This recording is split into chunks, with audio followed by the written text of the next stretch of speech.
Hi hello ನಮಸ್ಕಾರ.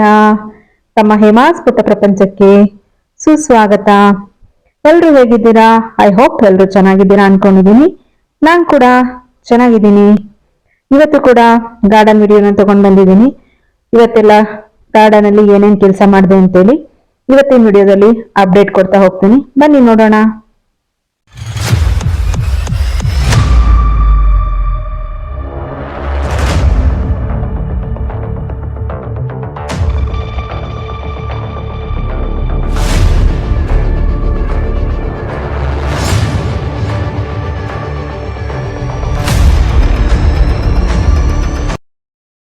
ಹಿಂದಿನ ವಿಡಿಯೋಗಳಲ್ಲಿ ನರ್ಸರಿಯಿಂದ ಗಿಡಗಳನ್ನ ತಗೊಂಡ್ ಬಂದಿದ್ನ ನಾನು ತೋರಿಸಿದ್ದೆ.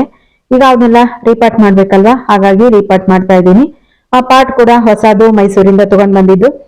ತುಂಬಾ ಅಂದ್ರೆ ತುಂಬಾ ಹೋಲ್ಗಳಿದೆ, ಹಾಗಾಗಿ ಆ ಹೋಲ್ಗಳಿಗೆಲ್ಲ ಕಲ್ಲು ಅಥವಾ ಕಾಯ್ದು ಸಿಪ್ಪೆದು ಏನ್ ಚಗರೆ ಬರುತ್ತೆ ಅದನ್ನ ಹಾಕಿ ಮುಚ್ಚಬೇಕಾಗತ್ತೆ. ಎಲ್ಲಾ ಪಾಟ್ಗಳಲ್ಲೂ ಕೂಡ ಡ್ರೈನೇಜ್ ಹೋಲ್ ಇರ್ಲೇಬೇಕು. ಆ ಡ್ರೈನೇಜ್ ಹೋಲ್ ಇದ್ರೇನೆ ನಾವು ಹಾಕ್ತಕ್ಕಂತ ನೀರು ಸರಾಗವಾಗಿ ಹೋಗುತ್ತೆ. ಇಲ್ಲ ಅಂತ ಅಂದ್ರೆ ಬೇರು ಕೊಳೆಯೋ ಚಾನ್ಸಸ್ ಇದ್ದು ಗಿಡಗಳು ಸತ್ತೋಗುತ್ತೆ. ಅದಕ್ಕೆ ನಾನೇನ್ ಮಾಡಿದೆ ಅಂದ್ರೆ ನೆಟ್ಟು ಕಟ್ಟೋದಿಕ್ಕೆ ಅಂತ ಹೇಳ್ಬಿಟ್ಟು, ಅಂದ್ರೆ ಗ್ರೀನ್ ನೆಟ್ಟು ನಾನು ಇಲ್ಲಿ ಮಂಗಗಳ ಕಾಟಕ್ಕೆ ಸ್ವಲ್ಪ ಅಂತ ಹೇಳಿ ತಂದಿದ್ದೆ. ಅದು ಸ್ವಲ್ಪ ಹಾಳಾಗಿತ್ತು, ಅದನ್ನ ಕಟ್ ಮಾಡಿ ಡೈರೆಕ್ಟ್ ಆಗಿ ಹಾಕ್ತಾ ಇದ್ದೀನಿ. ಹೀಗೂ ಕೂಡ ಮಾಡ್ಬೋದು. ಕಲ್ಲು ಅಥವಾ ಏನ್ ಹೇಳ್ತಾರೆ ಚಪ್ಪೆಗಳು ಏನ್ ಸಿಗುತ್ತೆ ಅದನ್ನ ಹಾಕಿ ಮಾಡ್ಬೋದು.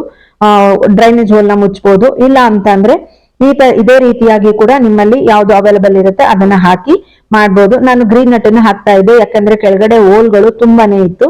ನೀರ್ ಸರಾಗವಾಗಿ ಹೋಗ್ಬೇಕು, ಮಣ್ಣು ಆಚೆ ಹೋಗ್ಬಾರ್ದು ಅಂದ್ರೆ ಅದೇ ಬೆಸ್ಟ್ ಅನಿಸ್ತು. ಹಾಗಾಗಿ ಅದನ್ನ ನಾನು ಹಾಕಿ ಪಾಟಿಂಗ್ ಮಿಕ್ಸ್ ಎಲ್ಲ ರೆಡಿ ಮಾಡಿ ಇಟ್ಕೊಂಡಿದ್ದೆ. ಅದ್ಯಾವ್ದು ಇವತ್ತಿನ ಪಾಟಿಂಗ್ ಮಿಕ್ಸ್ ಏನೇನ್ ಹಾಕಿದೆ ಅಂತ ತೋರಿಸ್ತಾ ಇಲ್ಲ. ಏನ್ ಮಣ್ಣು ಗೊಬ್ಬರ ಎಲ್ಲ ಹಾಕಿ ಮಿಕ್ಸ್ ಮಾಡಿ ರೆಡಿ ಮಾಡಿ ಇಟ್ಕೊಂಡಿದ್ದೀನ ಪಾಟ್ಗೆ ಹಾಕಿ. ಈಗ ಇದು ಚೈನಾ ಡಾಲು, ಅದು ತಗೊಂಡ್ ಬರ್ವಾಗ್ಲೇನೆ ಅಂದ್ರೆ ಕಾರಿಗೆ ಇಡ್ಬೇಕಾದ್ರೇನೆ ಮುರಿದೋಗಿತ್ತು ಸ್ವಲ್ಪ. ಅದನ್ನೆಲ್ಲ ಕಟ್ ಮಾಡಿ, ಮತ್ತೆ ಅದಕ್ಕೂ ಕೂಡ ನೋಡಿ ಗ್ರೋ ಬ್ಯಾಗ್ ಇದೆ. ನಿಧಾನಕ್ಕೆ ಗ್ರೋ ಬ್ಯಾಗ್ ಅನ್ನ ಬಿಡಿಸ್ಕೊಂಡು, ಬೇರ್ ಕೂಡ ಚೆನ್ನಾಗಿ ಬಂದಿತ್ತು. ನಿಧಾನಕ್ಕೆ ಗ್ರೋ ಬ್ಯಾಗ್ ಅನ್ನ ಬಿಡಿಸ್ಕೊಂಡು ನೋಡ್ಕೋಬೇಕು. ಗ್ರೋ ಬ್ಯಾಗ್ ಇತ್ತು ಅಂದ್ರೆ ಬೇರುಗಳು ದಪ್ಪ ಆಗಿ ಗಿಡಗಳು ಸಾಯೋ ಚಾನ್ಸಸ್ ತುಂಬಾನೇ ಇರುತ್ತೆ. ನೀವು ಆಲ್ರೆಡಿ ಎಷ್ಟೊಂದು ಗಾರ್ಡನ್ ವಿಡಿಯೋಗಳನ್ನ ನೋಡಿದೀರಾ ಅಂತ ಅಂದ್ರೆ ನಿಮ್ಗೂ ಅದ್ರದ್ದು ಐಡಿಯಾ ಇರುತ್ತೆ. ಹಾಗಾಗಿ ಅದರಲ್ಲಿ ಏನು ನೆಟ್ ಹಾಕಿರ್ತಾರೆ, ಚಿಕ್ಕದ್ ನೆಟ್ ಪಾಟ್ ಏನ್ ಇಟ್ಟಿರ್ತಾರೆ ಅದನ್ನ ರಿಮೂವ್ ಮಾಡೇನೆ ಗಿಡಗಳನ್ನ ಹಾಕ್ಬೇಕು. ಇಲ್ಲ ಅಂತ ಅಂದ್ರೆ ಗಿಡಗಳು ಚೆನ್ನಾಗಿ ಬರಲ್ಲ. ಮತ್ತೆ ಹಾಗೆ ಬೇರನ್ನ ಒಂದೇ ಕಡೆಗೆ ಇಡಬಾರ್ದು. ಈ ತರ ಎಲ್ಲಾ ಕಡೆಗೂ ಹರಡೋ ರೀತಿನಲ್ಲೇ ಹಾಕಿ ಅದ್ರ ಮೇಲೆ ಮಣ್ಣನ್ನ ಹಾಕಿ ನಾನು ನಿಧಾನಕ್ಕೆ ಎಲ್ಲಾ ಕಡೆನೂ ಪ್ರೆಸ್ ಮಾಡ್ತಾ ಬರ್ಬೇಕು. ಬೇರೆ ಎಲ್ಲಾ ಕಡೆಗೂ ಹರಡ್ಕೊಂಡೋಗಿ ಇರ್ಬೇಕು. ಒಂದೇ ಕಡೆಗೆ ಹಾಕಿದ್ರೆ ಅಂದ್ರೆ ಒಂದೇ ಕಡೆ ಕೆಳಗಡೆ ಗುಡಿ ತರ ಹಾಕ್ಬಾರ್ದು, ಅಲ್ಲ ತರ ಕುತ್ಕೊಳ್ಳುತ್ತೆ. ಈಗ ಎಲ್ಲಾ ಕಡೆನೂ ಬೇರು ಹಾಕೋದ್ರಿಂದ ಎಲ್ಲಾ ಕಡೆನೂ ಬೇರು ಹರಡ್ಕೊಂಡು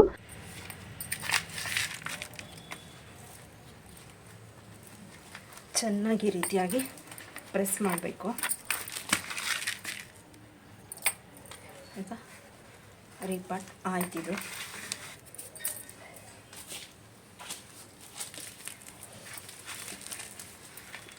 ಬೇರೆ ಕಡೆ ಇರ್ತೀರ.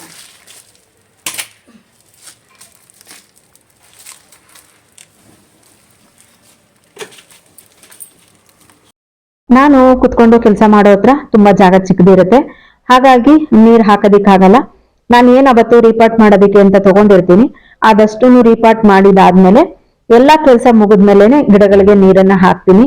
ಅಲ್ಲೇ ನೀರ್ ಹಾಕ್ತು ಅಂತ ಅಂದ್ರೆ ಒದ್ದೆ ಆಗ್ತಾ ಇರುತ್ತೆ, ಮಣ್ಣು ಅಲ್ಲೆಲ್ಲ ಹೋಗೋದ್ರಿಂದ ಮತ್ತೆ ಗಲೀಜು ಜಾಸ್ತಿ ಆಗುತ್ತೆ, ಕ್ಲೀನ್ ಮಾಡೋದಿಕ್ ಕೆಲಸ ಹಿಡಿಯುತ್ತೆ ಅಂತ ಹೇಳ್ಬಿಟ್ಟು ಫಸ್ಟ್ ನಾನು ಏನ್ ಗಿಡಗಳು ಯಾವ್ದಾದ್ ಮಾಡ್ಬೇಕು ರೀಪಾರ್ಟ್ ಮಾಡ್ಬೇಕು ಅನ್ಕೊಂಡಿರ್ತೀನಿ ಆ ರೀಪಾರ್ಟ್ ಕೆಲಸ ಮುಗಿದ್ಮೇಲೆನೆ ಲಾಸ್ಟ್ ಅಲ್ಲಿ ನೀರನ್ನ ಹಾಕೋತೀನಿ. ಹಾಗಾಗಿ ಈಗ ವಿಡಿಯೋದಲ್ಲಿ ನಾನು ನಿಮ್ಗೆ ಗಿಡನ ಅಷ್ಟೇ ನೆಟ್ಟಿರೋದನ್ನ ತೋರಿಸಿದೀನಿ. ನೀರ್ ಹಾಕೋದನ್ನ ಈ ತಕ್ಷಣಕ್ಕೆ ತೋರ್ಸೋದಿಕ್ಕಾಗಿಲ್ಲ.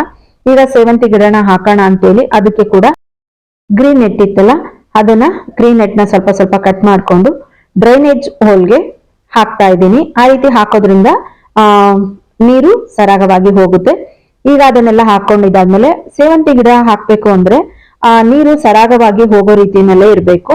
ಆದಷ್ಟು ಸ್ವಲ್ಪ ಮಣ್ಣಿಗಿಂತನೂ ಮರಳನ್ನ ಜಾಸ್ತಿ ಹಾಕೋಬೇಕಾಗತ್ತೆ. ಮರಳು, ಮಣ್ಣು ಮತ್ತೆ ಗೊಬ್ಬರ ಮತ್ತೆ ಫಂಗಿಸೈಡು, ನೀಮ್ ಪೌಡ್ರು ಎಲ್ಲಾನು ಹಾಕಿ ಉಡಾಶ್ ಕೂಡ ಹಾಕಿದೀನಿ. ಉಡಾಶ್ ಎಲ್ಲ ಹಾಕಿ ಈಗ ಪಾಟ್ ಮಿಕ್ಸಿಂಗ್ ರೆಡಿ ಮಾಡ್ಕೊಂಡಿದೀನಿ. ರೆಡಿ ಮಾಡ್ಕೊಂಡಿದ್ದಾದ್ಮೇಲೆ ಸೇವಂತಿ ಗಿಡನ ಹಾಕೋಬೇಕು. ನೋಡಿ ಸೇವಂತಿ ಗಿಡ ತಗೊಂಡ್ ಬಂದಿದ್ದೆ. ಇದಕ್ಕೆ ನಾನು ಒಂದು 25 ರುಪೀಸ್ನ ಕೊಟ್ಟಿದ್ದೆ ನಾನು ಈ ಸೇವಂತಿ ಗಿಡಕ್ಕೆ. ಹಾಗಾಗಿ ಅದನ್ನ ಓಪನ್ ಮಾಡಿ ನೋಡಿ ಎಷ್ಟು ಚೆನ್ನಾಗಿ, ಅಲ್ಲಿ ಒಂದು ಏನೋ ಗಾಜಿನ ಚೂರಿತ್ತು, ಅದು ಕೈಗೆ ಚುಚ್ಕೊಂಡ್ಬಿಡ್ತು. ಹಾಗಾಗಿ ಅದನ್ನ ತೆಗೆದು ಹಾಕಿ, ಗಾರ್ಡನ್ ಕೆಲಸ ಮಾಡ್ಬೇಕಾದ್ರೆ ಈ ತರ ಸಣ್ಣ ಪುಟ್ಟ ಕೆಲಸಗಳು ಏನೇನಾದ್ರೂ ಒಂದೊಂದು ಆಗ್ತಾ ಇರುತ್ತೆ. ಗಾರ್ಡನ್ ಕೆಲಸ ಮಾಡುವಾಗ ಕೇರ್ಫುಲ್ ಆಗಿ ನೋಡ್ಕೊಂಡು ಎಲ್ರು ಕೂಡ ಮಾಡ್ಬೇಕಾಗತ್ತೆ. ಕೆಲಸ ಮಾಡೋ ಗಡಿಬಿಡಿನಲ್ಲಿ ಗೊತ್ತಾಗಲ್ಲ ನಮ್ಗೆ ಏನಾಯ್ತು ಏನೋಯ್ತು ಅಂತ ಹೇಳ್ಬಿಟ್ಟು. ಸೇವಂತಿ ಗಿಡಕ್ಕೆ ಯಾವ್ದೇ ತರದ್ದು ನೆಟ್ ಪಾಟ್ ಅನ್ನ ಹಾಕಿರಲ್ಲ. ಹಾಗಾಗಿ ನೋಡ್ಕೊಂಡು ಅದು ಏನಿತ್ತು ಮಣ್ಣು, ಅದೇ ಮಣ್ಣಿಗೆನೆ ನಾನು ಸ್ವಲ್ಪ ಜಾಗನ ಮಾಡಿ ಅದ್ರ ಮೇಲ್ಗಡೆನೆ ಸ್ವಲ್ಪ ಮಣ್ಣನ್ನ ಹಾಕಿ ರೆಡಿ ಮಾಡ್ಕೊಂತಾ ಇದ್ದೀನಿ. ಸೇವಂತಿ ಗಿಡನ ನೆಟ್ಕೋತಾ ಇದ್ದೀನಿ. ಕಂಪ್ಲೀಟ್ ಆಗಿ ಸೇವಂತಿ ಗಿಡನ ಹಾಕ್ಬೇಕಾದ್ರೆ ಮಣ್ಣನ್ನ ಬಿಡಿಸ್ಕೊಳ್ಳೋದಿಕ್ ಹೋಗ್ಬೇಡಿ. ಆ ಮಣ್ಣನ್ನ ಬಿಡಿಸ್ಕೊಂತು ಅಂತ ಅಂದ್ರೆ ಗಿಡ ಅಷ್ಟು ಚೆನ್ನಾಗಿ ಬರೋದಿಲ್ಲ. ನಾವು ಪ್ರೆಸ್ ಮಾಡ್ಬೇಕಾದ್ರೆ ಬೇರ್ಗಳು ಕೂಡ ಕಟ್ಟಾಗತ್ತೆ. ಹಾಗಾಗಿ ಸೇವಂತಿ ಗಿಡನ ನೆಡ್ಬೇಕಾದ್ರೆ ಮಣ್ಣ ಇರ್ತಕ್ಕಂತ ಎಲ್ಲಾ ಮಣ್ಣನ್ನು ಬಿಡಿಸ್ಕೊಳ್ಳೋದಿಕ್ಕೆ ಹೋಗ್ಬೇಡಿ. ನಾನು ಅಲ್ಲಿ ಕೂಡ ಏನೋ ಸ್ವಲ್ಪ ಇದಿತ್ತು, ಅದಕ್ಕೆ ನೋಡ್ಕೊಂಡು ತೆಗೆದು ಕ್ಲೀನ್ ಮಾಡ್ಕೊಂತಾ ಇದ್ದೆ. ಆ ರೀತಿ ನೋಡಿ ಗಿಡದಲ್ಲಿ ಏನಾದ್ರೂ ಪ್ರಾಬ್ಲಮ್ ಇತ್ತ ಅಂತ ನೋಡಿ, ಏನು ಪ್ರಾಬ್ಲಮ್ ಇಲ್ಲ ಅಂತ ಅಂದ್ರೆ ಹಾಗೇನೆ ಸೇವಂತಿ ಗಿಡಕ್ಕೆ ನೋಡಿ. ಮತ್ತೆ ಈಗ ನಾನು ಅದಕ್ಕೆ ಸ್ವಲ್ಪ ಮಣ್ಣನ್ನ ಹಾಕಿ ಹಾಗೆ ರೆಡಿ ಮಾಡ್ತಾ ಇದ್ದೀನಿ. ಸ್ವಲ್ಪ ಒದ್ದೆ ಮಣ್ಣು ಬೇಕು, ಅದು ಸ್ವಲ್ಪ ಡ್ರೈ ಮಣ್ಣು ಇದ್ದಿದ್ರಿಂದ ಅಂಟ್ಕೋತಾ ಇರ್ಲಿಲ್ಲ. ಅದಕ್ಕೆ ನಾನು ಸೇವಂತಿ ಗಿಡದಲ್ಲಿ ಮಣ್ಣು ಏನನ್ನ ತೆಗ್ದಿದ್ದೆ ಅದನ್ನೇ ಅದೇ ರೀತಿಯಾಗಿ ಹಾಕಿ ಈಗ ನಾನು ನೆಡ್ತೀನಿ. ಯಾಕೆಂದ್ರೆ ನಾವು ಹಾಕ್ಬೇಕಾದ್ರೆ, ಪಾಟಿಗೆ ಹಾಕ್ಬೇಕಾದ್ರೆ ನಾವು ಕೈಯಲ್ಲಿ ಜೋರಾಗಿ ಪ್ರೆಸ್ ಮಾಡ್ತೀವಿ. ಆ ರೀತಿ ಪ್ರೆಸ್ ಮಾಡಿದಾಗ ಬೇರ್ಗಳೆಲ್ಲ ಏನಾಗುತ್ತೆ, ಕಟ್ಟಾಗೋ ಚಾನ್ಸಸ್ ಇರುತ್ತೆ. ಸೇವಂತಿ ಗಿಡದ ಬೇರ್ಗಳು ತುಂಬಾ ಸೂಕ್ಷ್ಮ ಇರುತ್ತೆ. ಅದಕ್ಕೋಸ್ಕರ ನಾನು ಆ ರೀತಿ ಮಾಡ್ಕೊಂಡು ಈಗ ಸೇವಂತಿ ಗಿಡನ ನೆಡ್ತಾ ಇದೆ.